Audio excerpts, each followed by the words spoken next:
함께 성경 말씀 보도록 하겠습니다.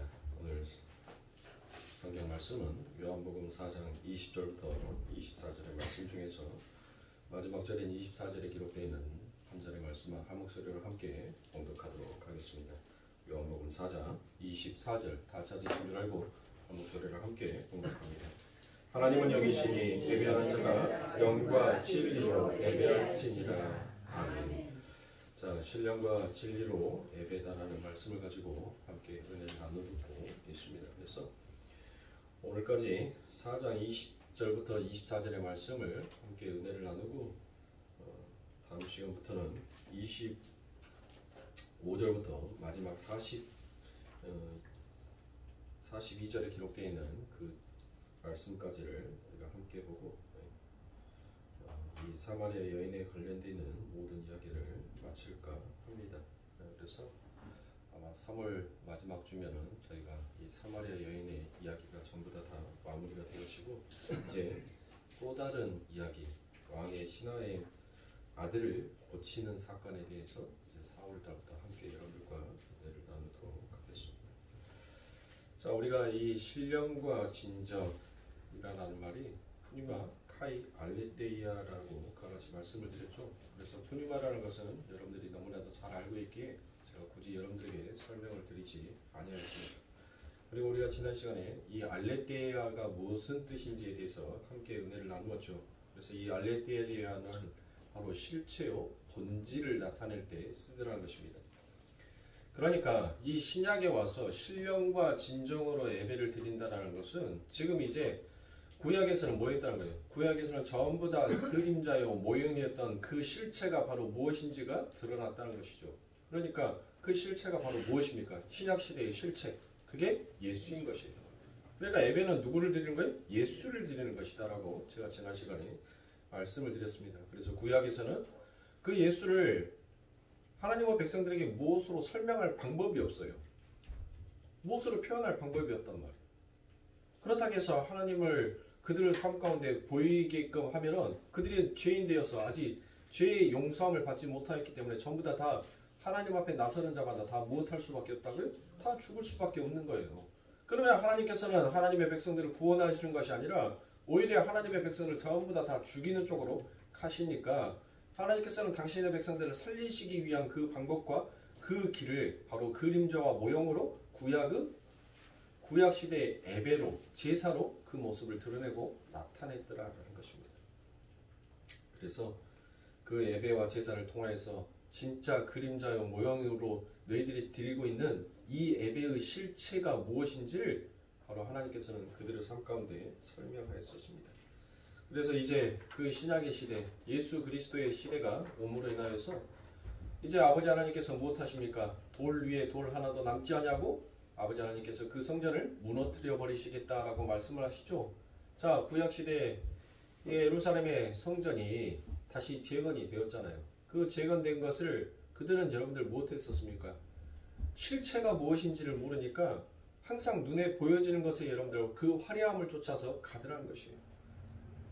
그런데 하나님께서는 이 땅에 오셔서 돌 위에 돌 하나도 남지 않냐고 전부 다 무너뜨리시겠다라고 말씀하셨고 그 말씀은 결국 하나님에 의해서 이루어집니다.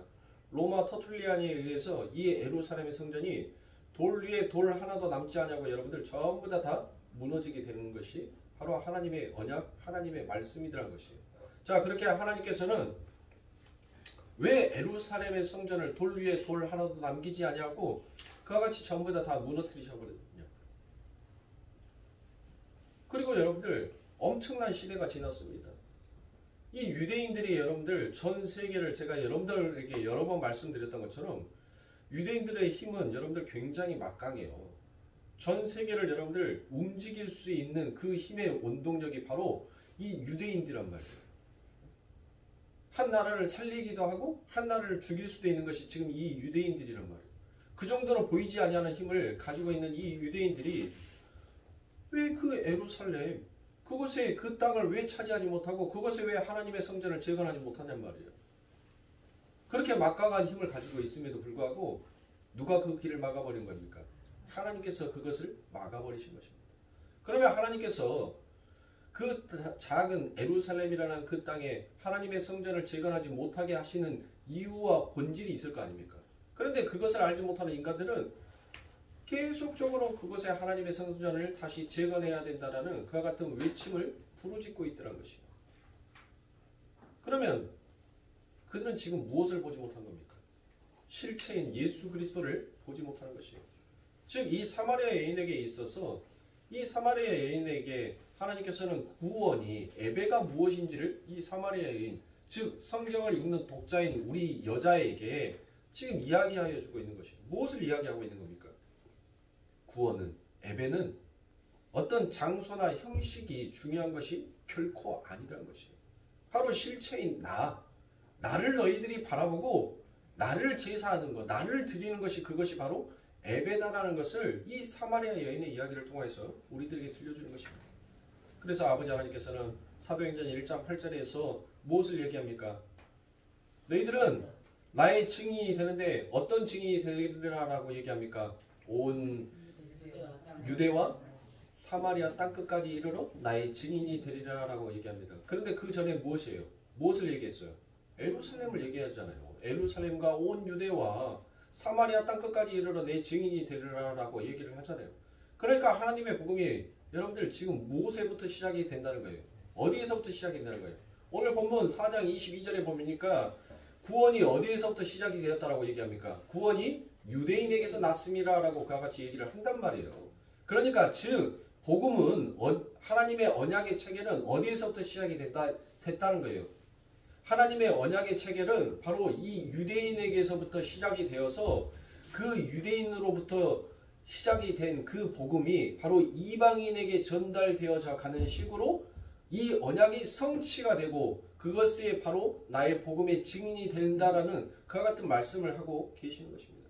그러니까 하나님께서는 더 이상 구약의 제사, 구약의 시대처럼 실체가 드러나지 아니했던 때처럼 예루살렘의 그 성전에 모여서 드려야 될 예배가 아니다라는 것이에요.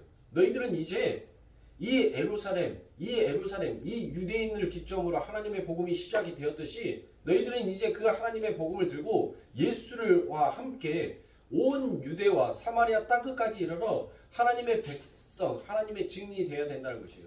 그러면 여러분들 그 사마리아 땅끝은 어디예요? 사마리아 땅끝. 여러분들의 삶 가운데 땅끝이 어디입니까? 그래요. 잘 알고 있잖아요. 발끝이 여러분들의 땅끝이에요. 여러분들이 항상 성전에만 머물러 있는 것이 아니잖아요. 여러분들이 구원받았다고 해서 구원의 은혜에만 항상 여러분들이 머물러 있는 것이 아니잖아요. 여러분들의 발걸음은 바로 이 예루살렘 성전, 하나님이 지어놓으신 그 성전에서부터 여러분들을 구원의 시작이 이루어졌고 여러분들은 그와 같이 하나님의 백성이 되었어요. 그런데도 불구하고 여러분들은 날마다 여러분들의 삶은 어디로 가냔 말이에요. 세상으로 가지 않습니까? 육신의 종교, 안목의 종교, 이생의 자랑을 향하여서 우리는 가더란 것이에요. 그런데 가는데 너희들이 무슨 걸음으로 가라는 거예요? 바로 예수와 함께하는 걸음을 가라는 것이에요. 그게 바로 예배다라고, 그게 복음이다라고 얘기하는 것입니다. 그러므로 이제 너희들의 삶 가운데 너희들의 삶 안에 너희들의 삶이 성전이 되었고 너희들 안에 누가? 하나님이 임재하고 계시므로 너희들의 삶 자체가 이제는 바로 예배다라는 것이에요. 더 이상 어떤 장소와 어떤 형식이 중요한 것이 아니라 너희가 드려야 할 삶 전체가 바로 예배드라는 그것을 하나님께서 말씀하고 있는 것입니다. 그래서 그러한 모든 일들을 전부 다 누구에 의해서 여러분들 하게 된다는 것입니까? 바로 성령에 의해서 되더라는 것이에요. 성령에 의해서. 그러니까 신령과 진정, 푸니마티카이 알레테이아라는 것은 같은 의미의 단어를 다른 모양으로 반복해 놓은 것입니다. 즉 거듭난 자들은 성령에 의해서 그들의 삶 전체가 예배화되어야 한다는 그것을 설명하고 그것을 말씀하고 있는 것입니다.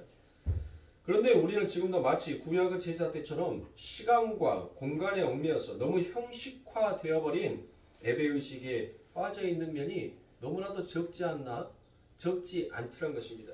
그리고 그 예배 시간과 교회의 건물만 빠져나가면 완전히 세상 사람과 방불케 하는 사람들이 얼마나 많은지 또한 모릅니다. 그것은 바로 그림자여 모형으로 주셨던 구약 시대의 제사를 드리는 똑같은 자들의 모습과 같더라는 것입니다. 그들은 어떻게 하나님 앞에 제사를 드렸습니까? 그들 또한 성전에 가서 정성을 들여 제사만 드리면 모든 것이 속해진다라고 믿었기 때문에 나아가서는 개판으로 살다가 그리고 또 재물을 가지고 못합니까? 하나님 앞에 나와서 여러분들 자기의 속죄를 받고 또 나가서는 또 자신이 원하는 개판의 삶을 살다가 여러분들 또 하나님 앞에 예물을 드리는, 그러니까 하나님께서는 말라기에서 무엇을 얘기한다고요? 누가 이 성전의 문 좀 닫아달라는 거예요. 너희들이 진짜 신령과 진정으로 이 알레띠아 그 실체가 무엇인지를 너희들이 깨닫고 내게 제사를 지내는 것이 아니라 너희 안에는 온갖 가증함과 나를 우상화시키려고 하는 그와 같은 죄된 모습이 그 예배의 형식 안에 전부 다 담겨져 있더라는 것입니다. 사랑하는 성도님들, 오늘 여러분들은 이 예배의 시간에 어떠한 자세, 어떠한 마음으로 나오셨습니까? 그것은 여러분들이 한번 자문자답해 보십시오. 굳이 대답 안 하셔도 됩니다. 내가 정말 하나님을 진정으로 사랑하는 마음으로서 하나님 앞에 예배에 참석하였는지, 아니면 여러분들 어떠한 마음으로 나오셨는지는 우리가 세상 말로 이런 말 있죠. 구시는 속여도 누구는 못 속인다고요? 나는 못 속인다고요.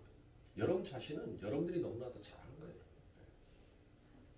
만약에 여러분들이 구약의 시대의 사람들처럼 그와 같은 형식과 그와 같은 모습으로 여러분들이 만약에 하나님 앞에 제사를 지낸다면 오늘 이 말씀들을 통해서 여러분들 하나님 앞에 진정으로 예배드려야 하는 삶이 무엇인지를 깨달으시고 그 삶으로 여러분들의 삶을 회개하셔야 합니다. 돌이키셔야 돼요. 이제 우리는 오직 예수로, 믿음으로, 복음으로, 말씀으로 내 진심으로 예배를 드려야 하는 것입니다. 실체가 오지 않았을 때는 이 땅의 것들을 수단과 방법으로 이용해서 예배를 드렸습니다. 재물도 있어야 됐고 감정을 자극하는 음악들도 있어야 했습니다. 왜 그렇습니까? 그 모든 것들이 전부 다 그림자요, 모형이었기 때문입니다. 아직 성령이 안 오셨으니까 그래서 그때 당시에는 이와 같은 인위적인 장치들이 전부 다 필요했던 것입니다. 그게 바로 예루살렘 성전의 예배의 모습이었습니다. 엄청난 수의 성가대가 있었고 연주자들이 있었고 그리고 금과 은과 보석과 대리석으로 꾸민 엄숙하게 그려져 있는 성전의 외양도 있었습니다. 그런데 전부 다 그 모든 것들이 전부 무엇을 가리키더란 것이에요? 바로 예수 그리스도라는 실체를 설명하기 위한 도구일 뿐이었고, 그리고 그 예배를 드려야 하는 분이 얼마나 어미하신 분이며 그분이 받아야 할 찬양이 얼마나 아름다운 찬양인지를 그것을 설명하시기 위해서 이 땅에 만들어 놓은 모형이었던 것입니다.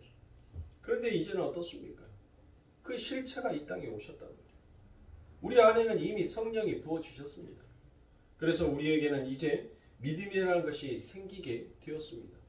굳이 보지 못하고 듣지 못하였는데도 믿어지는 믿음이라는 것이 우리들에게 생겨들어가는 것입니다. 그래서 그 믿음에 의해서 우리는 이 땅의 것들을 도움을 받지 않아도 이런 눈에 보이는 것들이 도움이 되지 아니하여도 우리는 충분히 하나님의 말씀, 하나님의 은혜 앞에서 하나님의 이름 앞에서 우리는 무엇할 수 있는 자가 되었습니까?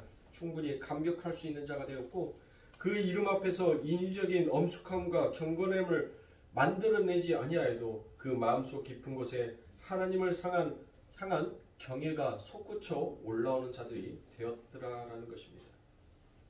그런데 오늘날 이 예배의 실체가 무엇인지 드러났음에도 불구하고 사람들은 여전히 눈에 보여지는 그 모형과 그림자를 더욱더 좋아하고 그것들을 흠모하더라는 것입니다. 그것들이 보암직하게 하고 지혜로울 만큼 탐스럽게 그들의 삶 가운데 눈에 보여지기 시작하더라는 것입니다. 그러니까 여러분들 못해요. 성가대에서 삑사리가 나면 못해요. 오늘 음악으로서 은혜 받기도 틀려버렸어.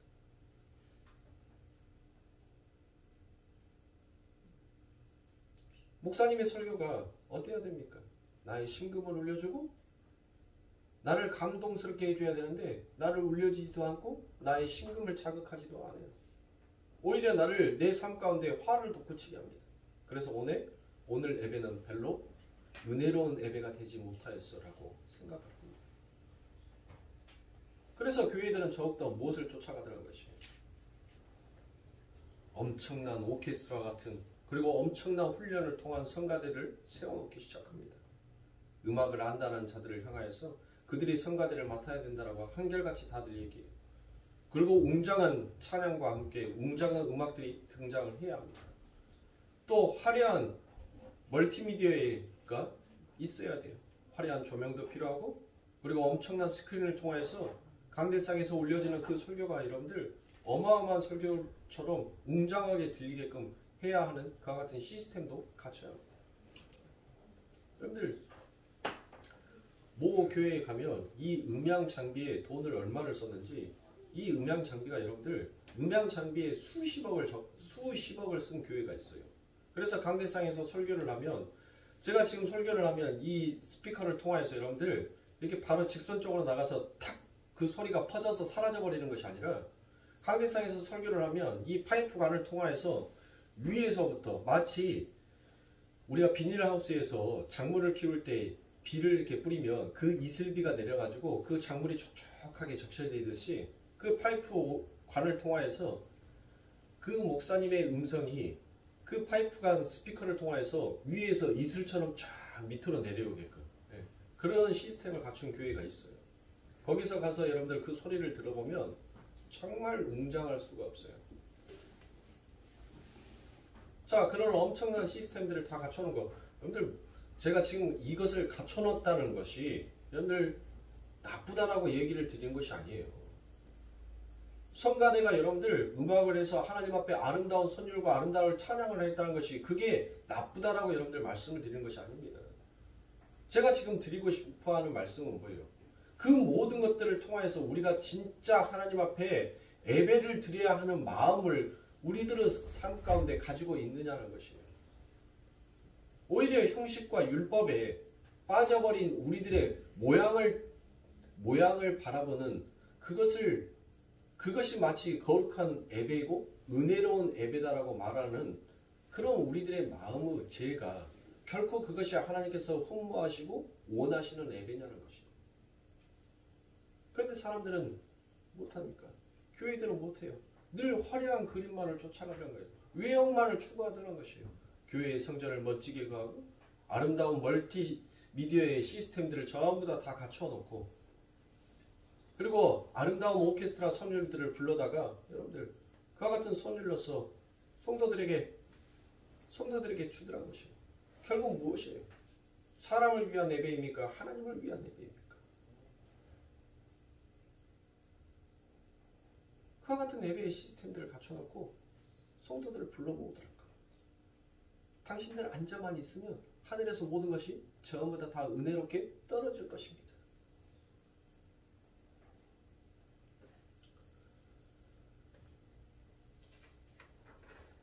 사랑하는 성도님들, 예배의 주인공은 하나님이십니다.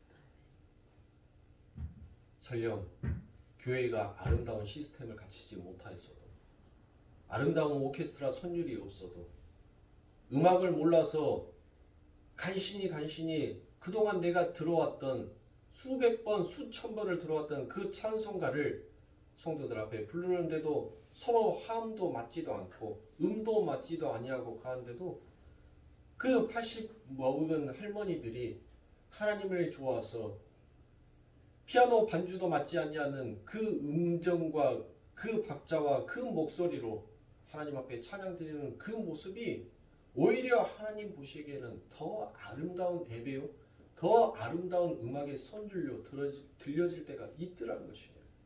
꼭 우리가 무엇만을 갖춰야지만이 그게 하나님 앞에 영광이다라고 생각을 하는데 하나님은 그것을 원치 아니하신다는 것입니다.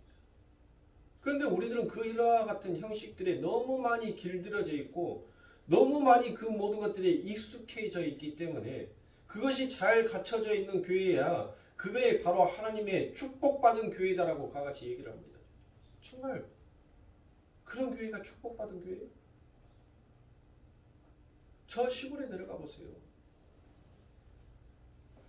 저는 햇병아리예요. 시골에 내려가.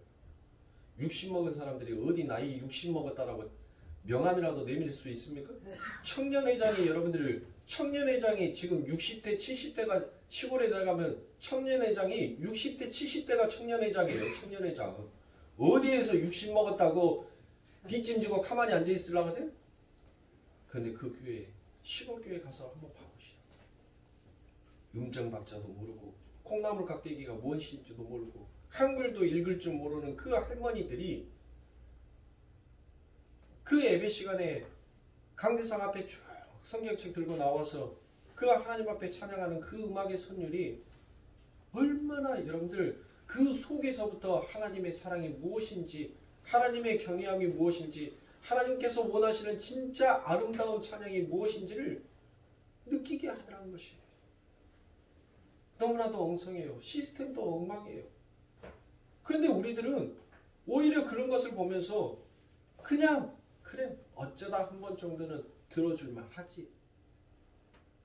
어쩌다 한 번 정도. 너무 그런 것들이 우리들의 마음을 뺏기고 현혹되어 있더라는 것입니다. 그러면 누구를 위한 예배인 거예요? 자, 사랑하는 성도님들, 여러분들께서 지금 예배에 나오셨습니다. 근데 이 예배는 누가 드리는 예배입니까? 전부 다 누가 드리는 예배냐라고 물으시면 대한민국 99.99%가 전부 다 내가 드리는 예배다라고 이와 같이 얘기합니다. 그 생각이 결국 하나님을 찬양하게끔 만드는 것이 아니라 나를 찬양하는 자로 세워놓는 거예요. 예배를 누가 드리는 것이에요? 누가 드리는 것이 진짜 예배입니까? 바로 성령께서 우리 안에 임재하시고 그 임재하신 성령이 우리를 하나님 앞에 끌고 가서 하나님 앞에 드려짐으로 하나님이 원하시고 하나님이 받고 싶어 하시는 그 예배가 만들어지게 된다는 것입니다. 내가 드려지는 예배가 아니에요. 우리 안에 계시는 그 성령이 나를 이끌고 가서 그 예배의 자리로 끌고 가는 것이 결국 누가 하시는 겁니까? 내가 하는 것이 아니라 하나님께서 하시는 것이 예배인 거예요. 그런데 누가 예배를 드리냐 하니까 내가 예배를 드린대요. 내가 예배를 드리니까 자꾸 무엇하는 거예요? 자꾸 교회만 오면 나는 뭘 받아야 된다고 생각을 하는 거예요.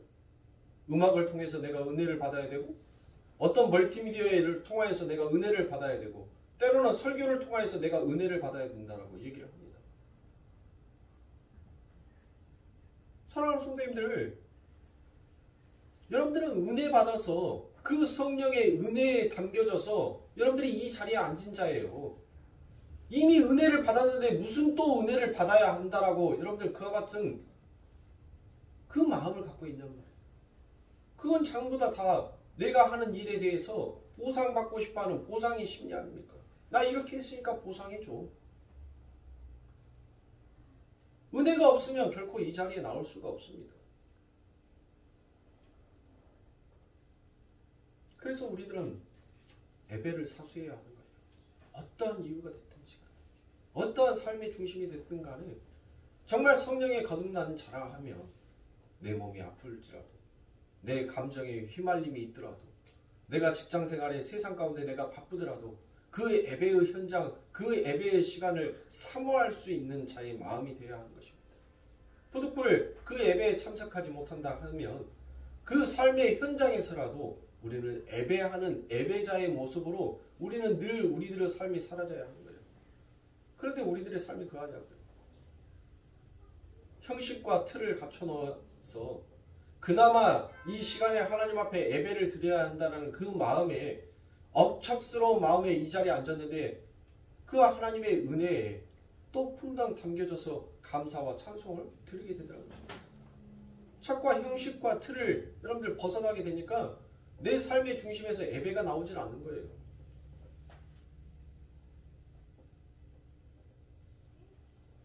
우리는 하나님에 의해서 성령에 의해서 거듭난 자가 되었다면 우리는 이 하나님의 앞에 예배를 드리는 그 모든 삶의 방식을 늘 우리는 사모해야 합니다. 내 감정에 치우치는 예배가 되어서는 안 돼요. 내 육신의 건강과 내 육신의 환경에 의해서 좌지우지되는 예배가 되어서는 아니 되더라는 것이에요. 그것을 성령은 얘기하는 겁니다. 예배는 내가 하나님 앞에 드리는, 즉 내가라는 것은 성령이 그 하나님 앞에, 그 성령을 하나님 앞에 올려드리는 것을, 그것을 예배다라고 합니다. 그러므로 사랑하는 성도님들, 저와 여러분들의 삶 가운데서는 늘 이와 같은 마음, 이와 같은 삶을 살아야 하는 거예요. 그런데 안 되잖아요. 세상 가운데 있다 보니까. 자꾸 세상 가운데 있다 보니까 자꾸 까먹더란 거예요. 자꾸 잊어버리더란 것이에요. 그리고 자꾸 핑계만 대더란 거예요. 그래서 이 땅에 진짜 하나님 앞에 예배드리는 자의 삶과 그 모형이 무엇인지를 다시 또 그림자의 형식으로 남겨놓은 것입니다.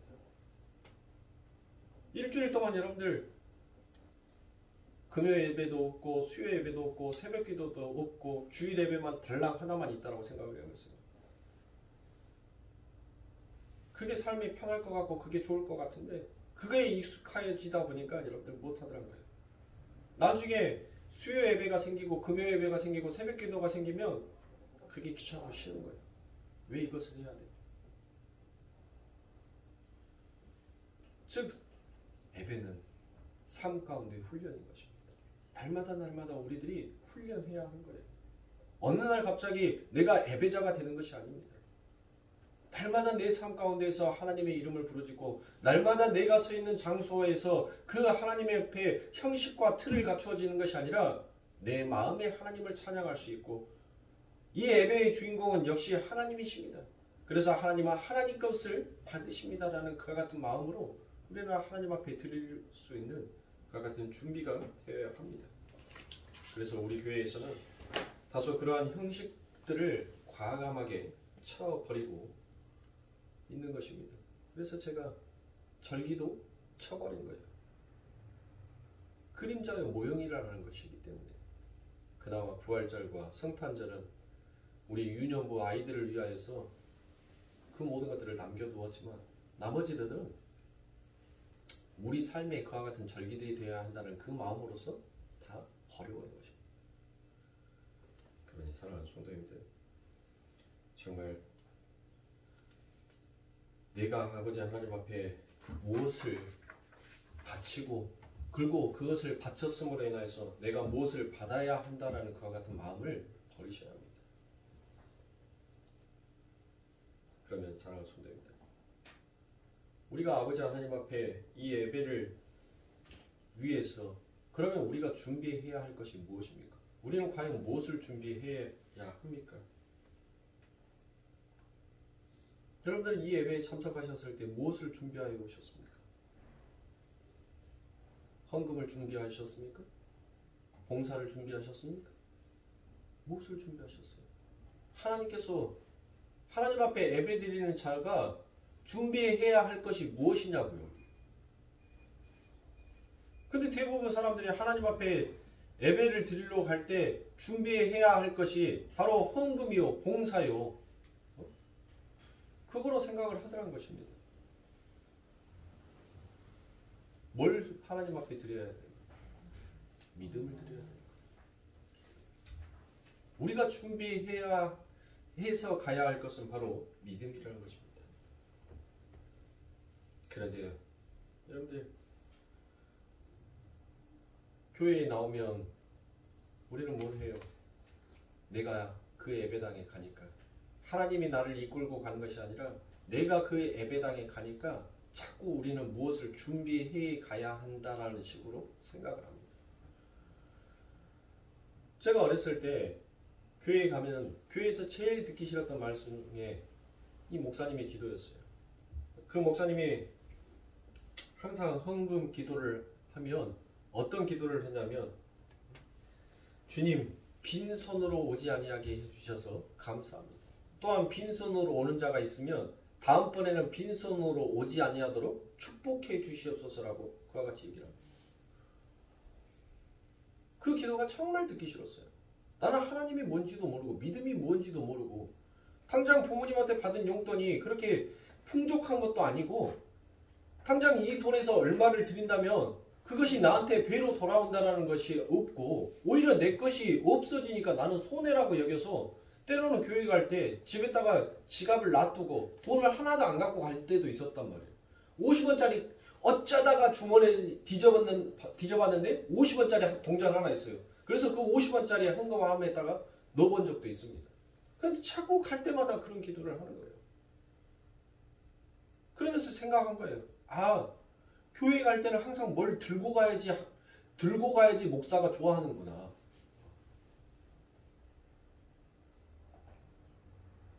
사랑하는 성도님들, 여러분들이 하나님 앞에 헌금을 드리는 거, 여러분들의 시간을 쪼개서 하나님 앞에 드리는 거, 그거 왜 드리는 거예요? 빈손으로 오면 하나님께서 기뻐하지 아니하시니까 빈손으로 오지 아니하는 축복을 받기 위하여서 여러분들이 들고 오시는 겁니까? 그런데 성경을 엉뚱하게 자의적으로 해석해서 어떤 성경의 인위적인 구절 한 구절을 딱 가져다가 그것을 가지고 성도들을 겁박하고 협박하더란 것이에요. 진짜 그 안에 담겨져 있는 알레테이아, 진정이라는 실체가 무엇인지를 알지도 못하고 그런 것을 가지고 성도들을 겁먹게 겁을 주더란 것입니다.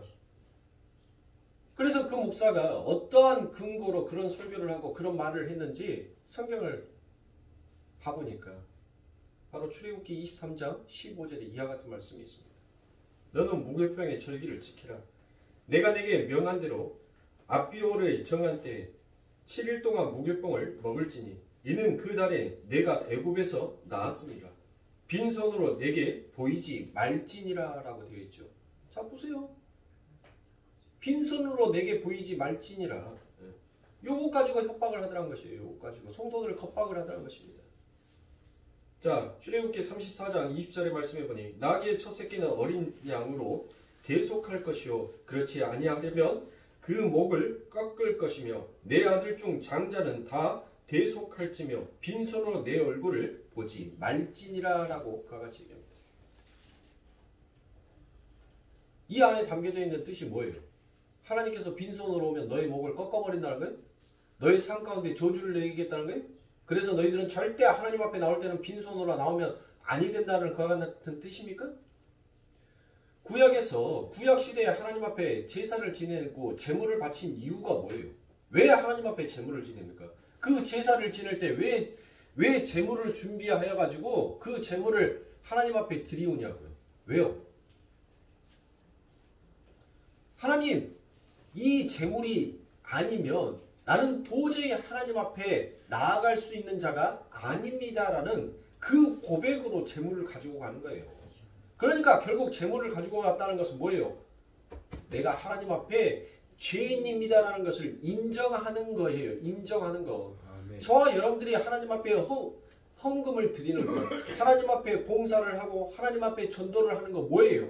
그것으로 인하여서 내가 빈손 쥐고 나오지 아니하는 축복을 받기 위함이 아니라 바로 하나님, 나는 하나님 이것을 하나님 앞에 바치지 아니하면 나 스스로는 하나님 앞에 도저히 나아갈 수 있는 자가 아닙니다. 나는 죄인입니다. 그러므로 하나님, 내가 하나님의 이름으로 이렇게 나아갑니다. 이 제물을 통하여서 이 하나님 앞에 바치는 이 시간을 통하여서 하나님 앞에 더욱더 가까이 나아가기를 원합니다라는 그 마음으로 사랑하는 성도님들 헌금을 하고 여러분들이 하나님을 위하여서 봉사를 하시는 것이지, 여러분들 하나님 앞에 저주받을 것이 두려워서 하나님 앞에 헌금을 하고 봉사를 하고 전도를 하는 것이 결코 아닌 것이에요. 그런데 오늘날은 전부 다 그렇게 알더란 것이에요. 그렇게 생각을 하고 있더란 것입니다. 그래서 교회에 와서 빈손 쥐고 오면 굉장히 죄스러워하는 사람처럼 만들어요. 그냥 얼굴 낯을 들지 못하는 거꾸로 온 사람으로 만들더란 것입니다. 그래서 저는 헌금에 대해서 강조 안 해요. 안 하고 싶지 않은 거예요. 어렸을 때 그것으로 인해서 상처받았기 때문에 맨날 그 헌금 시간, 그 기도 시간만 되면 그 목사의 입에서 나오는 그 말이 듣기 싫어 죽겠는 거예요. 맨날 똑같은 얘기예요. 잘 나가다 마지막 끝머리는 다음번에 빈손으로 나온 자는 빈손으로 나오지 아니하는 축복을 하나님 주시옵소서. 그래서 교회를 안 나가요. 안 나간 적도 있었어요. 어차피 나는 빈손인데 왜 나가? 왜 내 거를 줘야 돼 당신한테?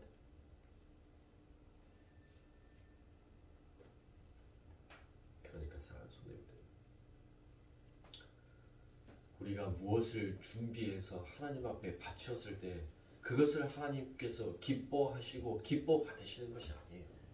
하나님은 누구 것만 받아요? 하나님 것만 받아요. 보세요.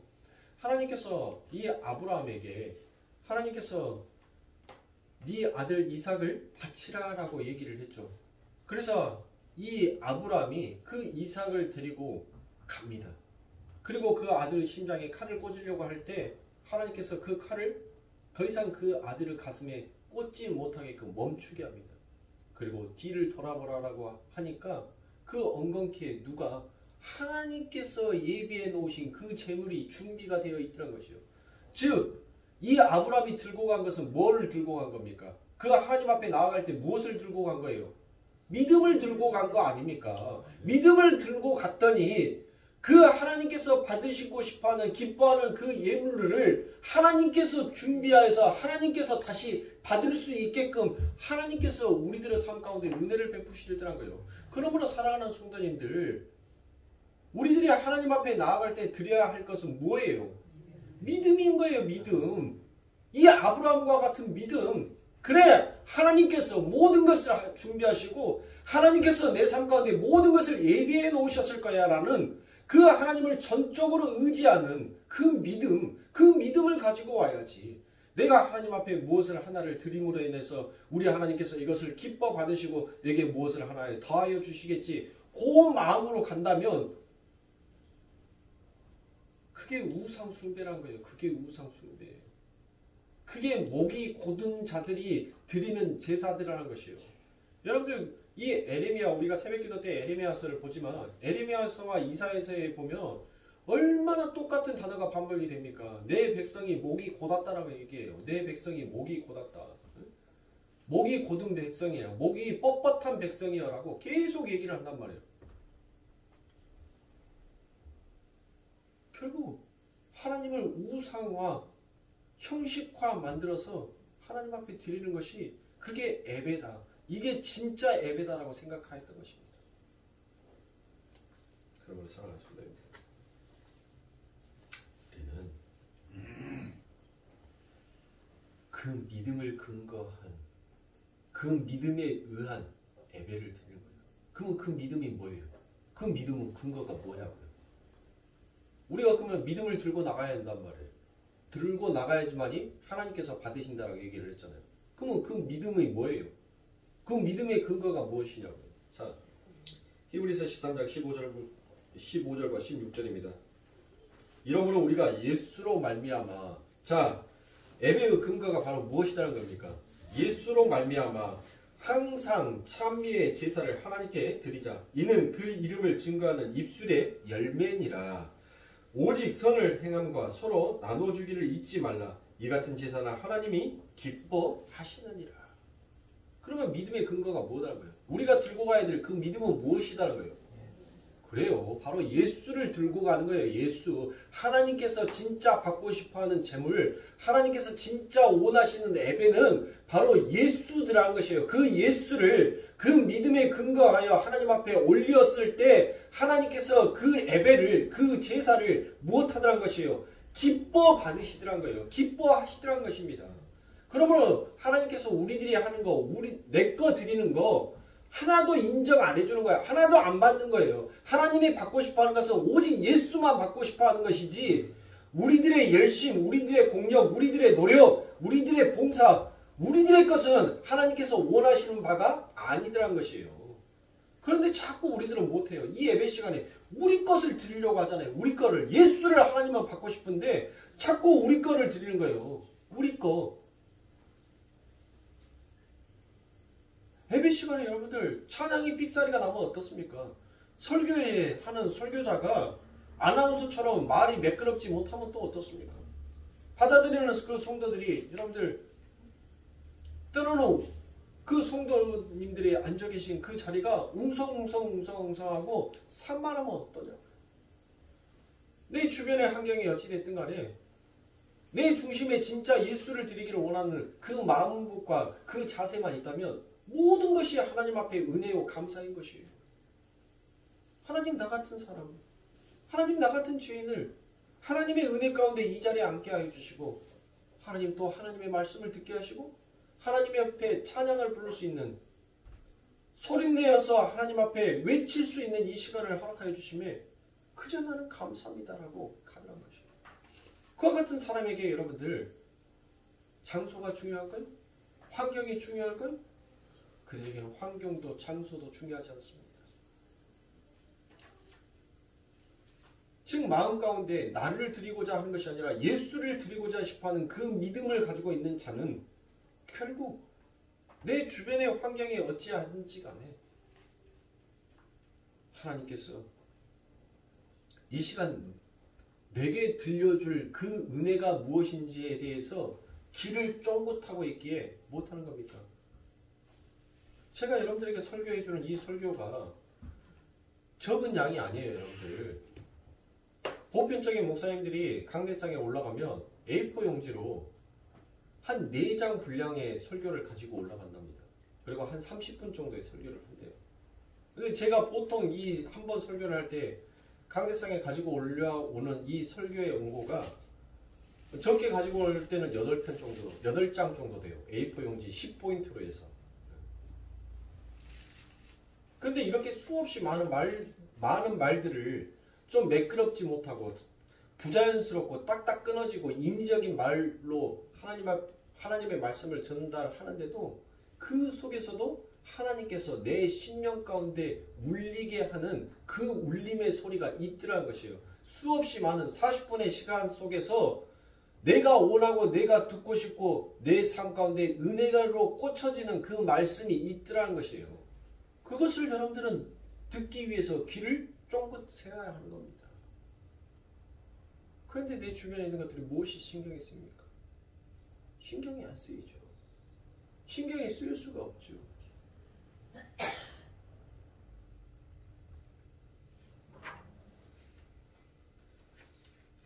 그래서 사랑하는 성도님들, 오늘 예수님께서도 구원은 장소나 형식이 아닌 유대인에게서 난다라는 이와 같은 이 말씀으로 그 아버지의 하나님의 뜻이 어떻게 성취되어질 것인지를 하나님께서는 우리들의 삶 가운데 말씀하여 주고 있습니다. 그러므로 이 유대인을 통하여서 하나님의 복음이 먼저 그들에게 주어졌고 그 유대인들로 인하여서 이방인들에게 하나님의 복음이 전파되어진다는 그것을 하나님께서는 당신의 언약을 성취하시기 위해서 신약의 최초의 그리스도인들을 사도들을 전부 다 누구를 선택하였습니까? 이방인들을 선택하였어요? 전부 다 유대인들을 먼저 선택한 것입니다. 거기에 먼저 언약이 성취가 되고 난 다음에 그리고 거기에서부터 그 유대인에게서부터 그 언약의 성취된 말씀이 퍼져나가기 시작하더라는 것입니다. 그러나 유대인들에게서 나온 복음은 이방인들에게 먼저 편만하게 전파가 되고 그것을 시기한 유대인들은 다시 들어오는 식으로 나아가더라는 것이에요. 그게 바로 로마서에 나오는 말씀입니다. 하나님이 그들을 다 택하셔 구원하신 것이 아니라 언약의 성취는 그 민족 안에서 먼저 이루어져야 된다라는 그와 같은 말씀입니다. 그래서 구원은 유대인에게서 났다라고 그와 같이 얘기를 하더라는 겁니다. 게알보스 같은 현대 신학인들이 이 해석을 바로 지지하는데 지금 사마리아 여인과 함께한 유대인은 바로 누구입니까? 바로 주님 한 분밖에 없지요. 왜 그렇습니까? 다른 유대인들은 다 어디 갔어요? 전부 다 음식을 구하기 위해서 한 사람도 남기지 않고 다 가버렸단 말이에요.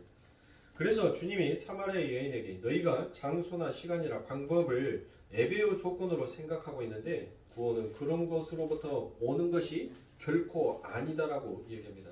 그런 조건으로 오는 것이 아니라 바로 누구? 나. 바로 예수는 바로 누구였어요? 이방인이었어요? 유대인이었어요? 바로 그래요. 바로 유대인, 나를 근거로 나를 믿는 곳으로 오는 것이다 라는 것을 그 이방인에게 바로 설명해 준 것입니다. 그래서 오늘 22절에 기록되어 있는 유대인이다라는 이 말이, 이 단어가 바로 단수로 쓰이는 거예요. 복수가 아니에요. 이 단어가 단수인 것입니다. 누구를 가리킨 거라고요? 바로 예수를 가리킨 겁니다. 만약에 복수로 가리켰다면 그 예수님의 제자들이 다 그곳에 있었어야 돼요.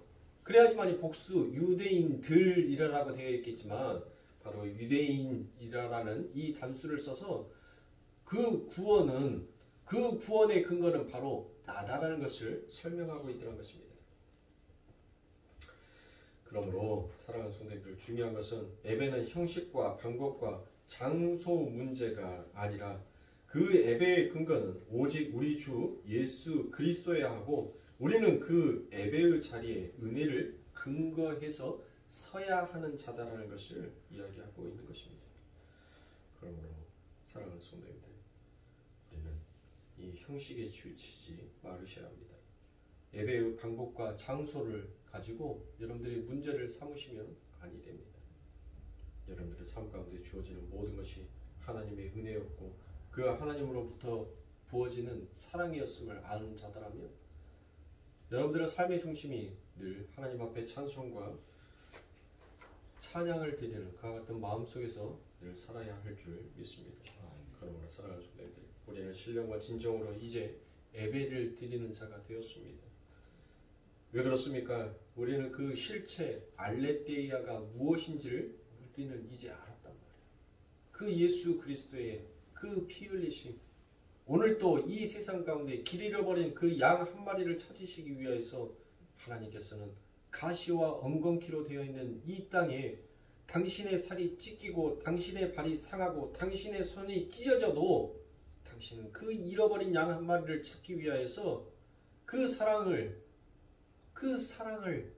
이 땅에 다시 그 양에게 전달해 주고 싶어서 하나님은 기꺼이 그 길을 마다하지 아니하시고 오셨던 분이십니다.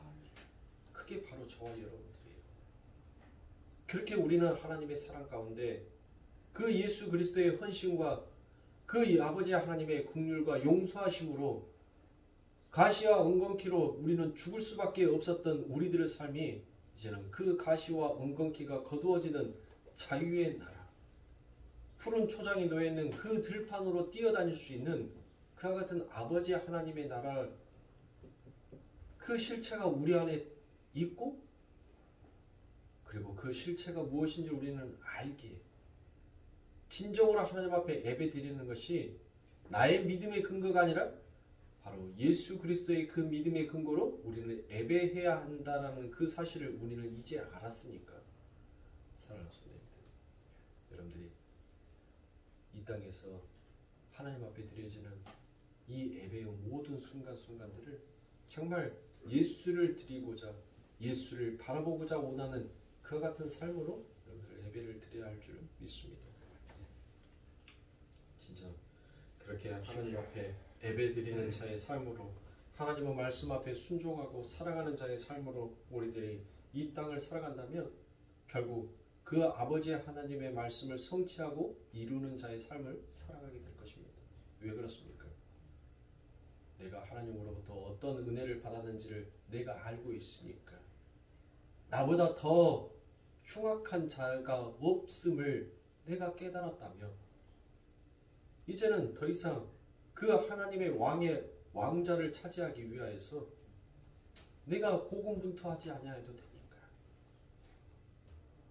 내 형제를 짓밟아서 내가 그 위로 올라서야 하지 아니해도 된다는 것을 이제 아니까 드디어 하나님의 사랑, 내 이웃의 사랑이라는 그 하나님의 율법의 말씀의 성취가 내 삶 가운데 증인으로 예배자가 되어서 드러나게 되더란 것입니다.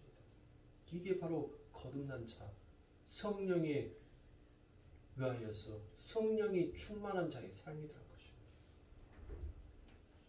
이것을 우리는 이 땅에서 훈련하는 것입니다. 이게 자꾸 안 되니까, 이게 너무나도 힘드니까, 그래서 하나님께서는 우리들의 삶을 도와주시는 거예요.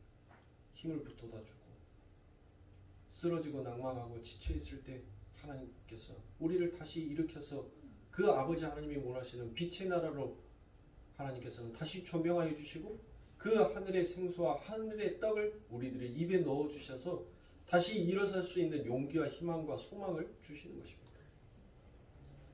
그러니 날마다 거듭나지 못하고 내가 항상 하나님 앞에 죄의 계수다라는 사실을 우리는 늘 망각하고 살아갔을 때 내가 범하는 죄가 무엇인지를 우리들이 철저히 우리들의 인생과 우리들의 삶을 우리들이 걸어오는 인생의 순간순간들을 바라보면서 깨달으시고 늘 하나님을 원하고 하나님을 갈망하는 그 예배자의 삶으로 살아가시길 주님의 이름으로 축원합니다. 기도하겠습니다.